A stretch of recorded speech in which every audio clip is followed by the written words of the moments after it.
Hoje eu quero falar com você na esperança de que haja um toque que abra o entendimento, como abriu aqui para mim. Para você não aconteceu nada, mas eu estava vendo você assim e agora eu passei a ver assim. Há uma abertura de luz, de compreensão, de entendimento. E a minha oração ao Senhor, dizendo: Senhor, por favor, abre-nos o entendimento,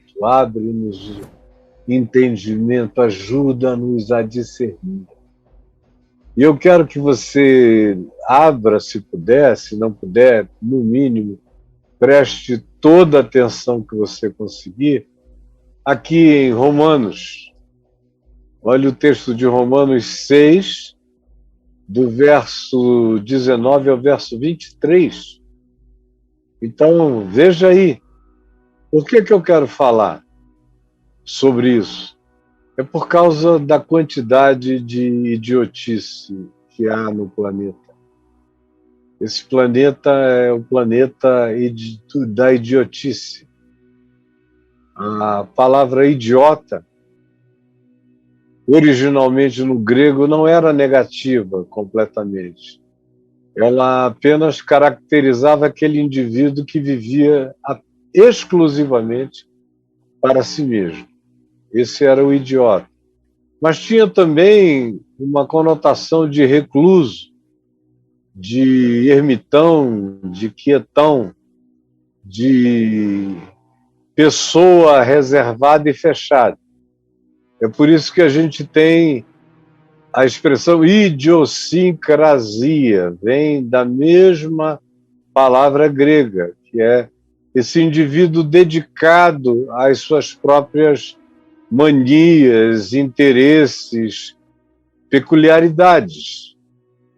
No entanto, com o tempo, a palavra idiota foi se transformando naquilo que idiota é para nós. É um idiota. E você sabe o que um idiota é. Você só não quer, talvez, verificar que esse idiota não esteja fora de você, que talvez ele seja você. E essa é uma constatação horrorosa. Será que tem um idiota em mim? A revelação, a iluminação, o apocalipse do Evangelho diz que existe um idiota em cada um de nós. Porque nós todos éramos idiotas. É uma generalização, por exemplo, feita por Paulo, diversas vezes. Ele caracteriza o idiota como morto, como duro, como guiado por forças espirituais, como estúpido que desenvolveu uma atitude mental reprovável, como um ser entorpecido. Jesus gosta de usar a imagem do torpor, do sono e também da morte. Quando ele diz: deixa aos mortos sepultarem os seus próprios mortos. É uma caracterização dessa existência idiota, que se em si mesma e não enxerga nada, absolutamente nada, além de si próprio. E qualquer pessoa que se torne um ser voltado apenas para si mesmo, torna-se-á um idiota, porque o idiota é, sobretudo, aquele indivíduo que não enxerga nada além do que não enxerga. O idiota é aquele indivíduo que não enxerga nada além do que não enxerga. E se arroga a existir como se ele, porque tem dois olhos, enxergasse alguma coisa. Então ele se torna apenas um mamífero estúpido, um mamífero caminhando, como Paulo diz, um ser natural, ou seja, é apenas um animal, mamífero, humano, homo sapiens sapiens, que não sapiens nada, coisa alguma, mas pensa que sabe. Às vezes se arroga até a ser Deus. Outras vezes se arroga a dizer que é o representante de Deus e fala em nome de Deus. E há também uma quantidade enorme de idiotas que acreditam nisso. E seguem qualquer que seja a estupidificação que nasça do berço da idiotice que afirma que sabe o que de fato não sabe. Não sabe coisa alguma. Mas você pode não saber coisa alguma que em certos ambientes, se você disser que sabe em nome de Deus, de repente você se torna um idiota ungido, ordenado, poderoso, em nome de Deus. E um monte de outros idiotas que não enxergam nada além de coisa alguma vão seguir supersticiosa e magicamente, sem explicação, essa proposição. E esse texto que eu vou compartilhar com você agora, que fala da idiotice como caminho existencial da maioria da humanidade, e é assim que todos nós nascemos. A gente nasce idiotas existenciais e luz divina tem que nos banhar, e a gente tem que se abrir, e a gente tem que deixar. Como eu fiz no início, a gente tem que ampliar as possibilidades para enxergar melhor. A primeira coisa que esse texto de Romanos 6, de 19 a 23, diz é que existe uma tendência natural à idiotice. Olha só o que diz o verso 19. Falo como homem por causa da fraqueza da vossa carne, da nossa carne, da natureza humana, é o que está sendo dito. Assim como oferecestes os vossos membros, ou seja, a força de vocês, o entusiasmo humano de vocês, vocês ofereceram isso com toda a avidez para a escravidão daquilo que polui a mente, polui a alma, polui a consciência, polui o espírito. Vocês se ofereceram com avidez à própria maldade, fizeram coisas horríveis tantas vezes e caminharam no ciclo da maldade para a maldade, da maldade para a maldade. Vocês viveram assim. É a natureza é a tendência de todos nós. Se não houver uma intervenção que pare esse processo, a gente se forma, a gente se torna mestre, a gente se doutora, a gente faz pós-doutorado na idiotice, a gente se academiciza, embora seja apenas um idiota. Tem inteligência formal e inteligência natural e inteligência funcional, mas é só um idiota e que caminha num ciclo. Às vezes a gente vê pessoas com muita cultura, mas fechadas no ciclo da maldade, da raiva, do capricho, da briga, da disputa, da vaidade, da medição de quem é o maior, do desejo de supremacia, de dominação, de controle. Quem é esse? É o doutor? É o professor? É o filósofo? É o pastor? É o pai? É a mãe? Não, é um idiota. É só um idiota. É o presidente da República? Não, é um idiota. É só um idiota. Essa é a primeira coisa que você tem que saber, é o que está dito aí em Romanos 6,19. Tem uma segunda coisa a saber a respeito disso tudo, é que existe a idiotice inconsciente. É verdade. É o que Paulo afirma no verso 20. Todos nascemos com essa tendência natural, mas tem gente que vive na inconsciência, na ignorância do processo. Vai ali no ciclo e Paulo explicita quando diz, porque quando éreis escravos do pecado, escravos do controle, pecado é esse sistema que tanto existe dentro de nós, naquele ciclo da maldade para a maldade, a gente não sabe parar aquilo, nem entender aquilo, a gente não se compreende, porque que em nós existe esse ciclo, existem essas coisas que nos levam de maldade a maldade, ainda que não seja nada ilegal, mas a gente sabe que é mal. E existem aqueles que vivem isso sem nem sentirem, sem nem perceberem. Simplesmente são assim. Isso lhes é inconsciente. Na maioria das vezes, a pessoa tem um lampejo aqui, tem um lampejo acolá, mas não tem lucidez de discernimento.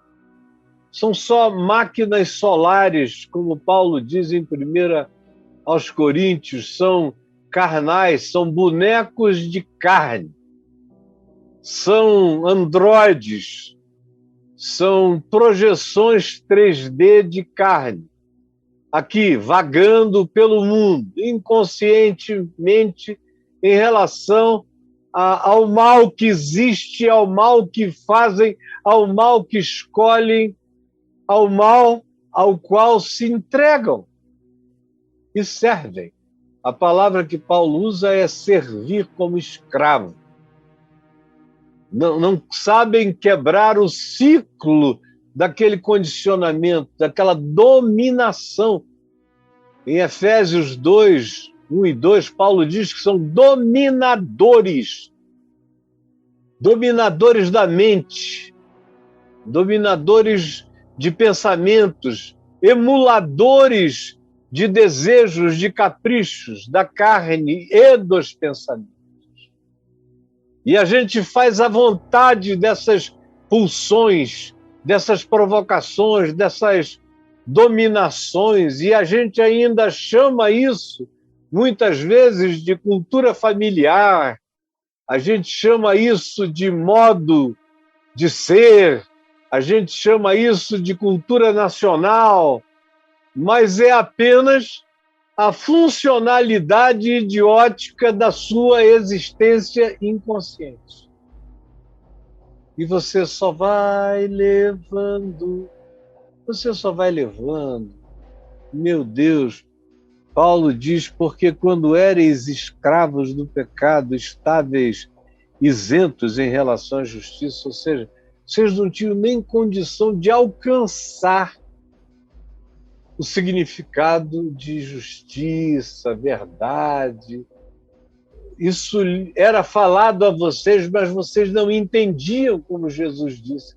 Por que vocês não compreendem a minha linguagem? Que bloqueio cognitivo é esse?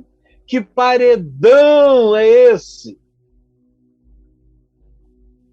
Que mundo de vazio, de nada, de oquidão vocês habitam?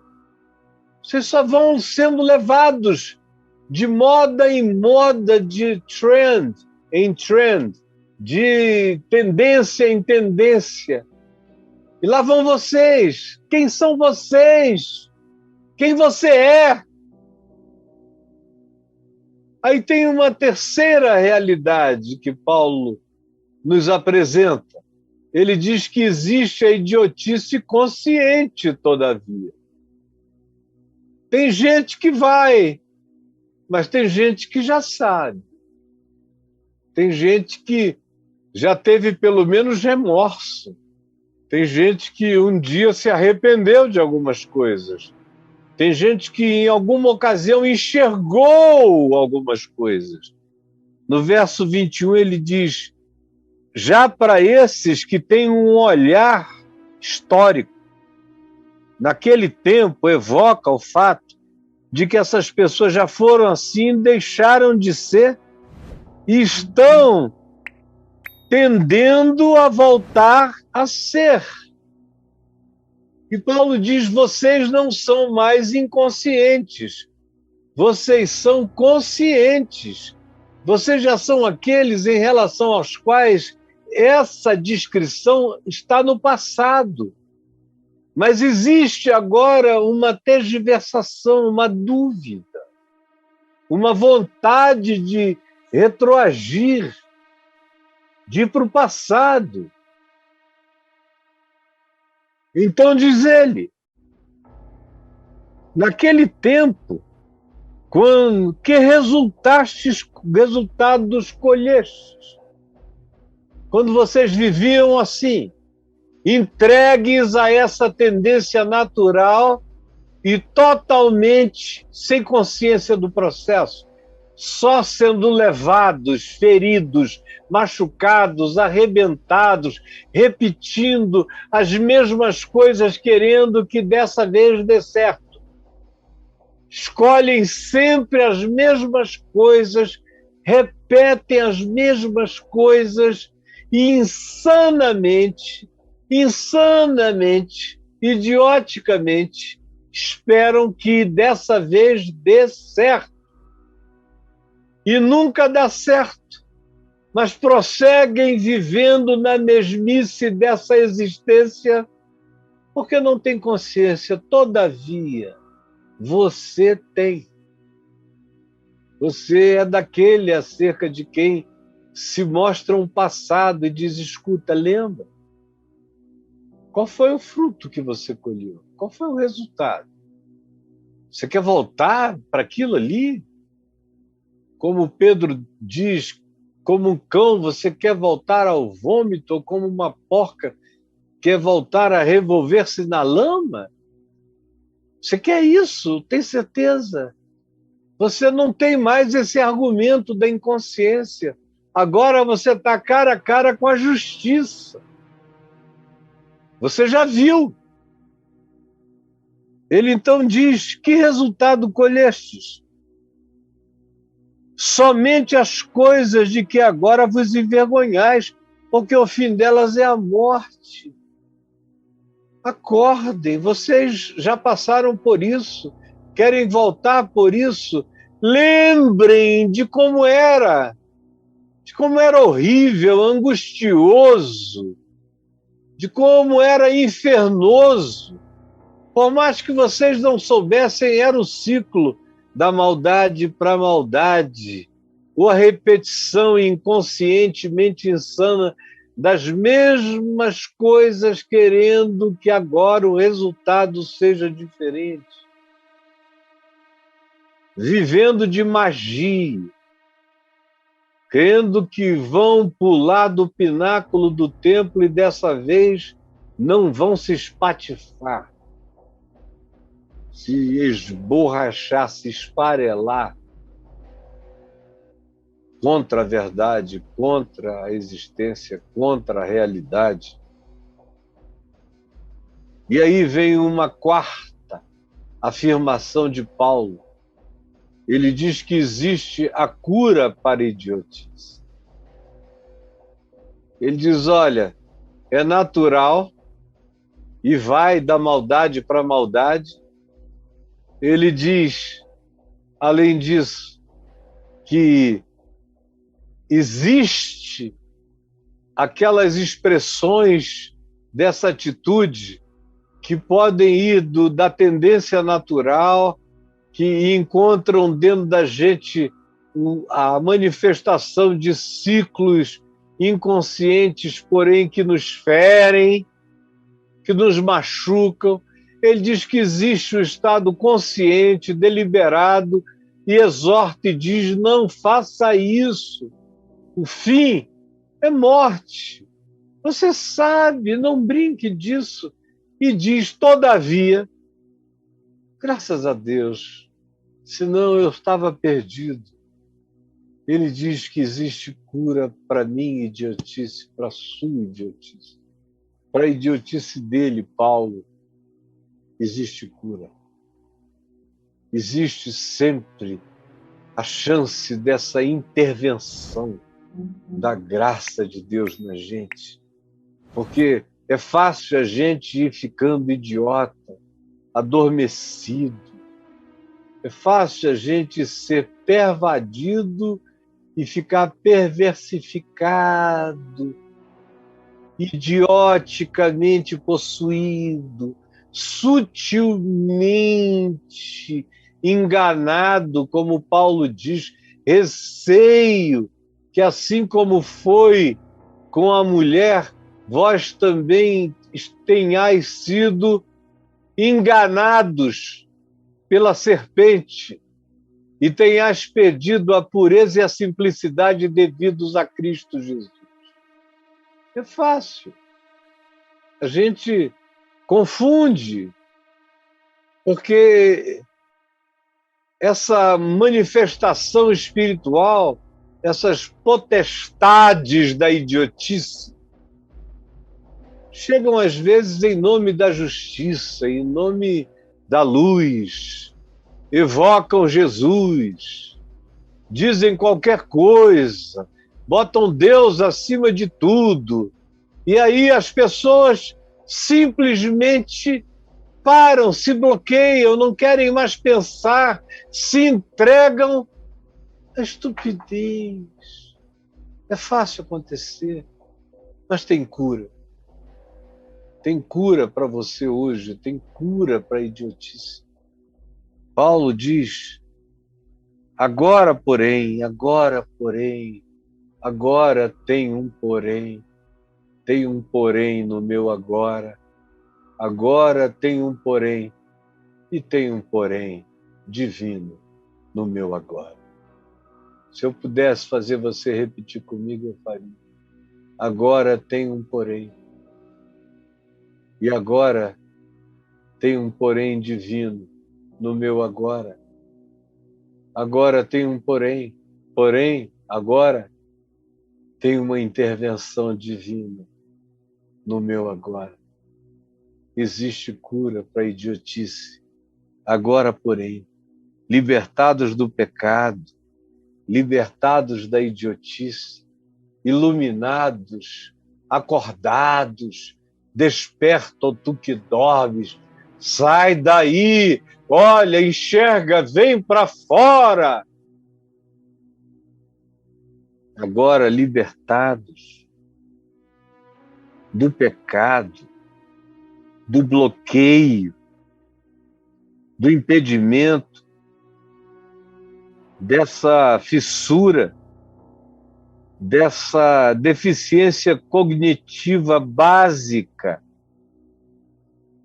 agora sendo capazes de perceber, agora transformados.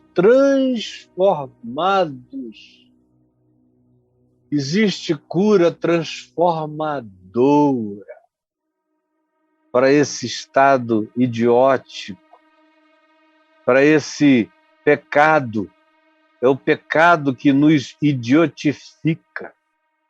Mas agora, porém, somos transformados em servos de Deus. Servos de Deus. Gente que escolheu viver a vida servindo o próximo como Jesus fazia, levando cura, levando graça, levando amor, levando perdão, levando compaixão, levando misericórdia, levando abraço, levando toque, levando ouvido, levando olhos, levando luz, levando graça.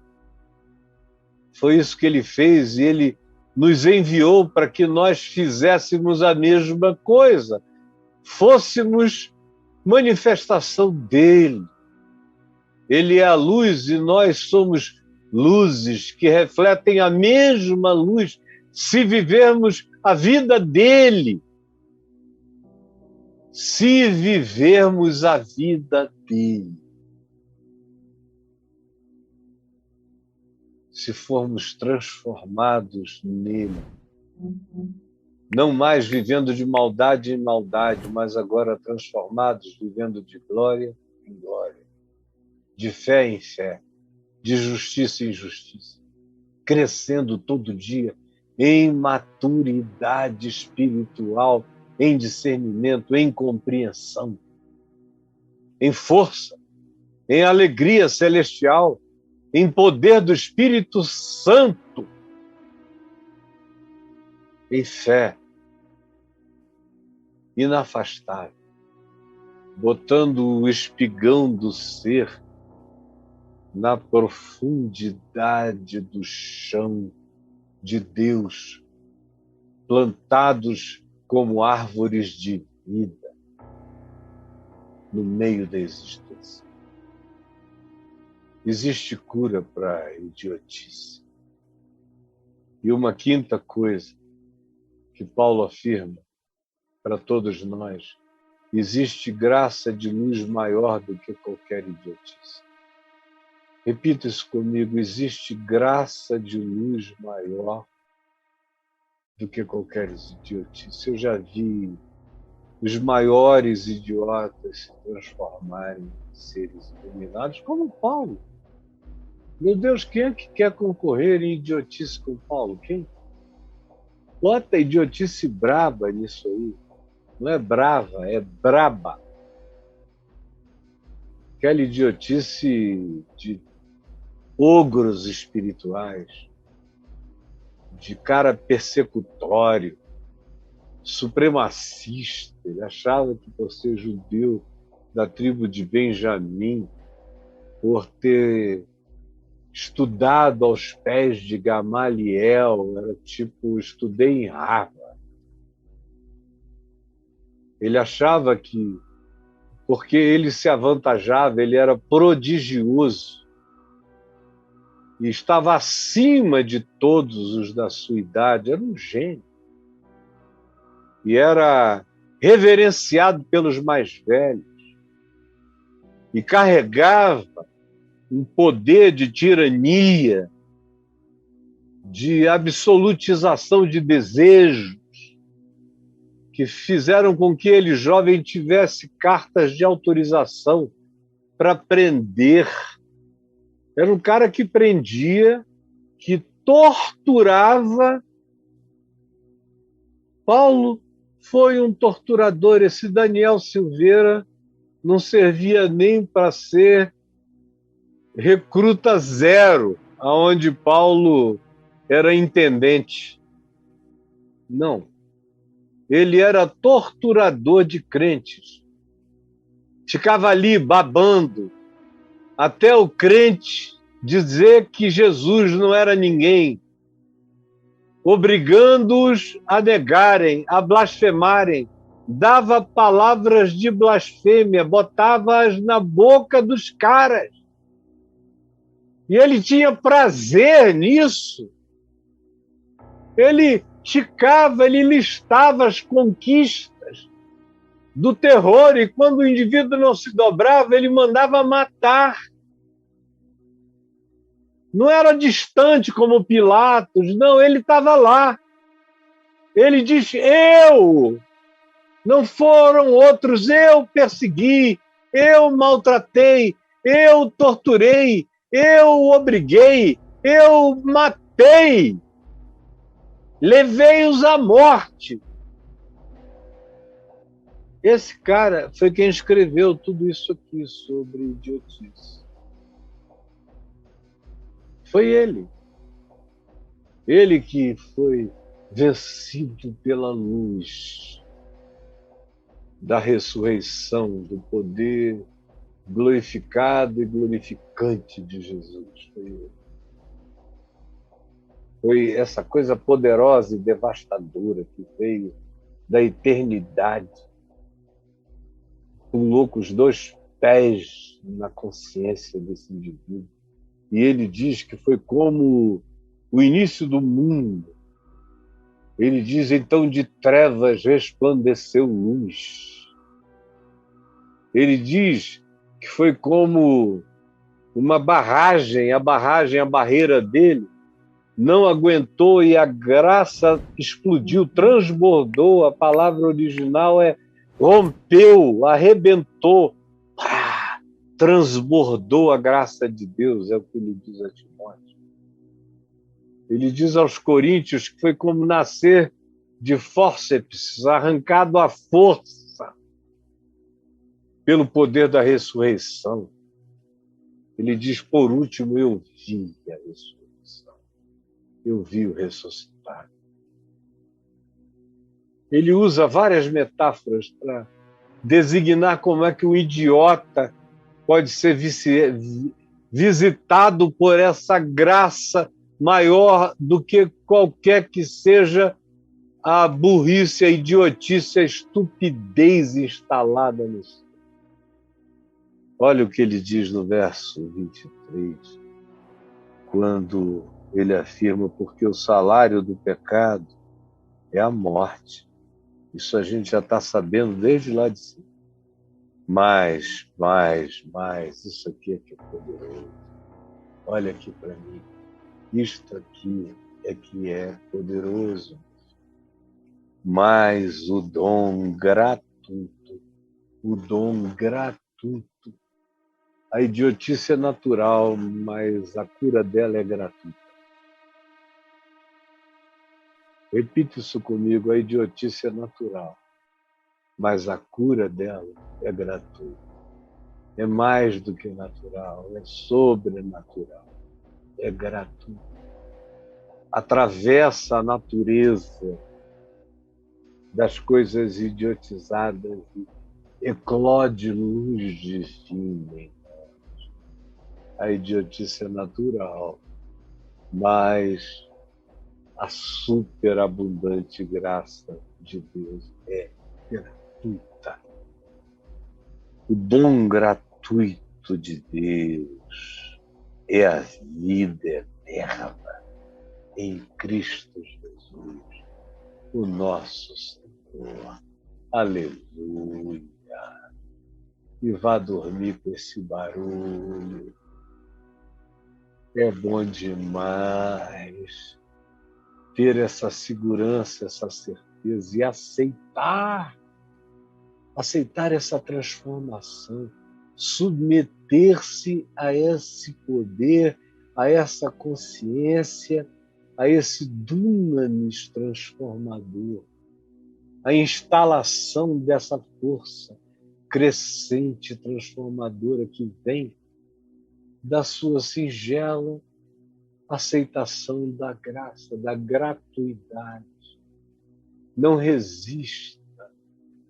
Abre o coração, dilate e agora invoque, porque todo aquele que invocar o Senhor será desodificado, será trazido para a transformação, receberá a consciência, a mente de Cristo, será salvo da idiotice natural e transformado em alguém que vai crescendo na absorção do Evangelho. É o Evangelho que nos dá as referências da mente de Cristo e é o Espírito de Cristo em nós que aplica o Evangelho agora, cada vez mais, como um dom gratuito de Deus, como uma vida eterna que se expande em nós e vai vencendo a idiotice natural